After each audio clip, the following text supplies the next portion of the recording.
This wind adds a different element where being prepared isn't enough, and it can get away from them. That was certainly the case today as many field fires kept first responders busy across central Illinois. Now they're spreading a warning to keep everyone safe. Good evening, I'm Amanda Brennan. Several agencies are warning people of an increased fire risk, asking them to postpone burning. Today we saw some fires spreading across multiple counties, and the dry weather and the high winds were contributing factors to flames in Ford, Iroquois, and Sangamon counties this afternoon. WCI3's Gabriella Miranda with us now. So Gabby, you were with firefighters, and these situations can be tricky to control. Yeah, Amanda, they say the wind is one thing, but these fires in rural locations, it's a completely different challenge. That's because there can be ditches on the sides of the fields or limited access to water nearby. They know this is an important conversation to have now as Fire Prevention Week officially starts today. Some of those best preventers of fire are not us, they're the community. So a little bit of education helps with that. Today was all about awareness at Urbana Fire Department's annual Risk Reduction Family Day, and that's especially important now.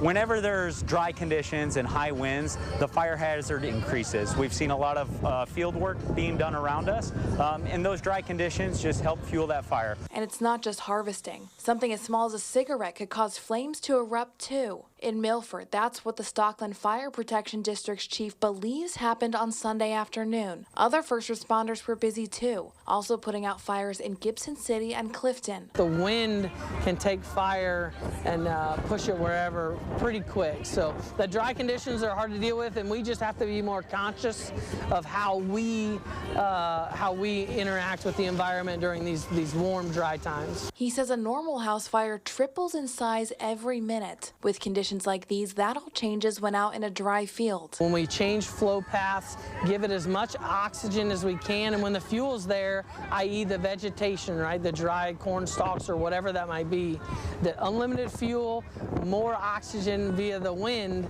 the equation goes out the window. These brush fires present more challenges and require a completely different approach. You got to be on the correct side of that fire, or it could overrun you, right? So tactics change quite a bit, getting the water to that environment, right?